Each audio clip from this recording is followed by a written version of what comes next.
up guys, I hope you guys are doing good. My name is Theophilus Liban. Today I'm going to share to you a very simple and nice video. I hope you're going to enjoy it. I'm going to talk about the Arduino. Some of you guys know Arduino. This is the Arduino, how it looks like. Sometimes you only hear what an Arduino. This is an Arduino. It is a microcontroller. And then we're going to talk about the Esp32. This is the Esp32. For you who haven't seen this, it is the Esp32. It is a microcontroller, a very powerful chip which has got a Wi-Fi incorporated and the Bluetooth. You can use it with a lot of projects, can do a lot of projects. It has a lot of input pins and the output pins. Alright, so today I'm going to share to you a video about how to control a servo motor using this chip. We have used this Arduino for so long now. I'm going to show you how to use this without using any other interface in order to communicate. We're going to use this to communicate to the servo motor using Wi-Fi, because this chip has got an incorporated Wi-Fi in it. Alright, so we're going to use blynk application to communicate with the Esp32 in order to talk to the servo motor, and this is how my schematic will be like. This is my schematic. I did some schematic design. This is the Esp32, how I represented it. This is my phone, which has got a blynk application on it. You can download it. It's a free application. I've got the servo motor, which is a G9G. It is 3 wires, which I'm going to show to you. This is the servo motor that I'm gonna use. It's a 9G SG090.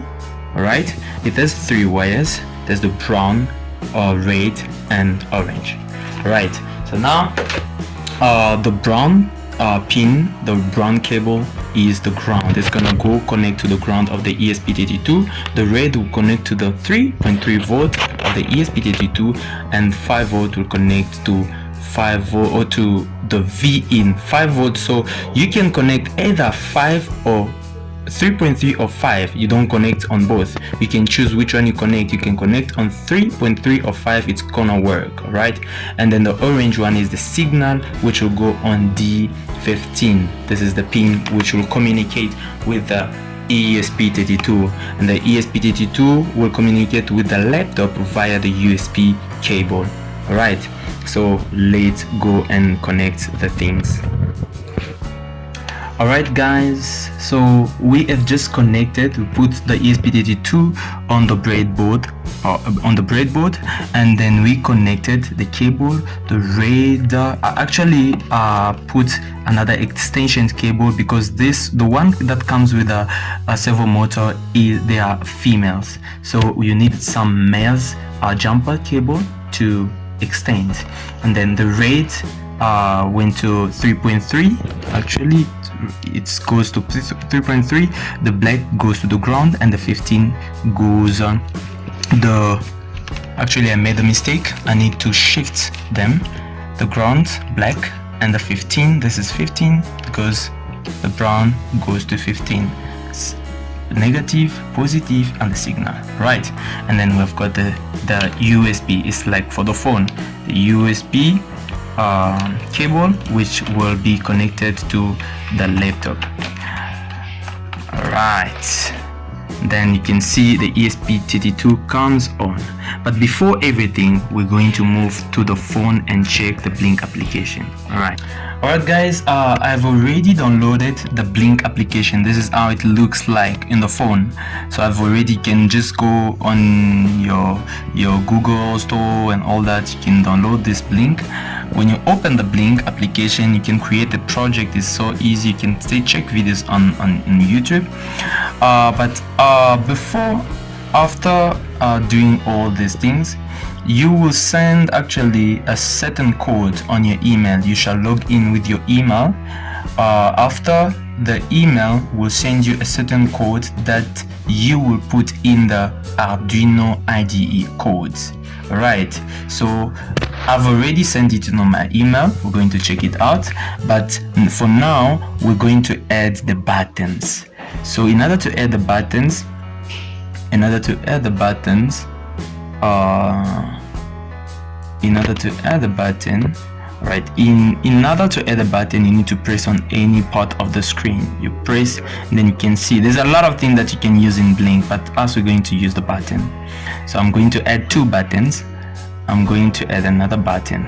So when I double click there, it opens. You can change its settings. So what I'm gonna do, I choose the pin which I will communicate to the ESP32. So I'll use virtual pins in order to control my servo motor. I will use virtual pin 1, 2, virtual pin 2, virtual pin 2. It is set, right? And then I go out, say okay.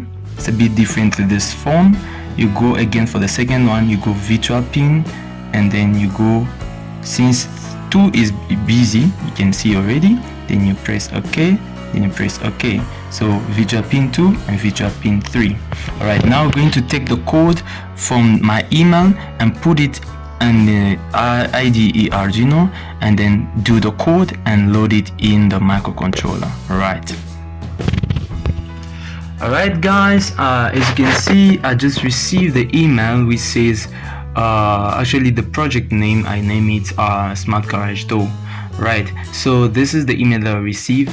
You must take this auth token. I copy it, I copy,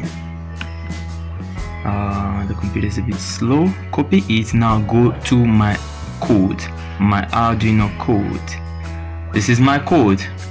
So what I'm going to do, I'll paste it here where they say auth. I'll paste it there. Right, so I'll just try to explain the code quickly. First of all, you define the blynk print serial. I included the Wi-Fi because we're going to use Wi-Fi. You include the ESP32. You include the blynk, and you include the servo motor. These are libraries the Arduino need to know. And then I name servo motor. I use servo with a small s, so that in the coding I'll use this one. Now here I put the code that I received from blynk in order to communicate the code with the blynk. Right, so now here, this is the password. My password, this is what I've put, and I put my this is my Wi-Fi name and my Wi-Fi password. You need to put your Wi-Fi name and your Wi-Fi password, right? Make sure that they are correct. And then in the voice setup, put the serial begin, the blynk begin. I need to start the blynk, and I need to start as well the servo motor. And the servo motor, I connect it on pin 15. Then I say servo attach pin 15. All right. Then when I go in my loop, I run the blynk. Right, the blynk need to run. And then I say in my code, I say when blynk writes, when V2, the virtual pin 2 write, the servo motor should write 90 degrees. Right, so it should write 90 degrees. And then actually this part is not really important. I can take it out just for something else. Can take it out. All right, can take it out. And then when you go down, when blynk writes virtual pin 3, when it writes servo motor write 10 degree. So it's gonna be 90 degree, 10 degree, 90 degree, 10 degree. All right, that's how the code is. I'm going to plug it, to plug the ESP32 and load the code in the ESP32. All right, I'm going to load the code.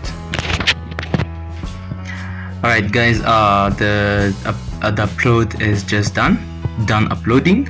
Now we're going to go back to the blynk application. We're going to play. Right, you need to leave the editing mode. You need to go to play mode.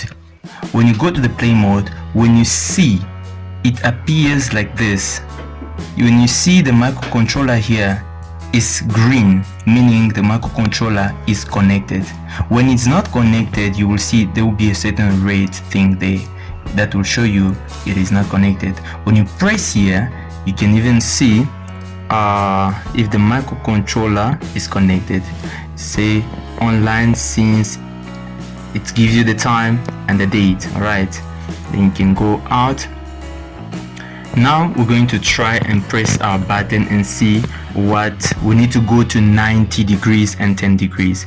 So when you press the first button, the V2, it should bring us to 90 degrees. You can see it goes to 90 degrees.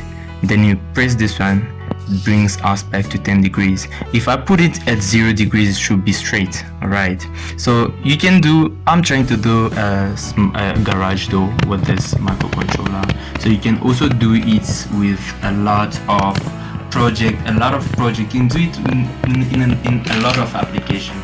So I believe that you understand how to connect the blynk application with your servo motor, and how to connect the servo motor to the Esp32.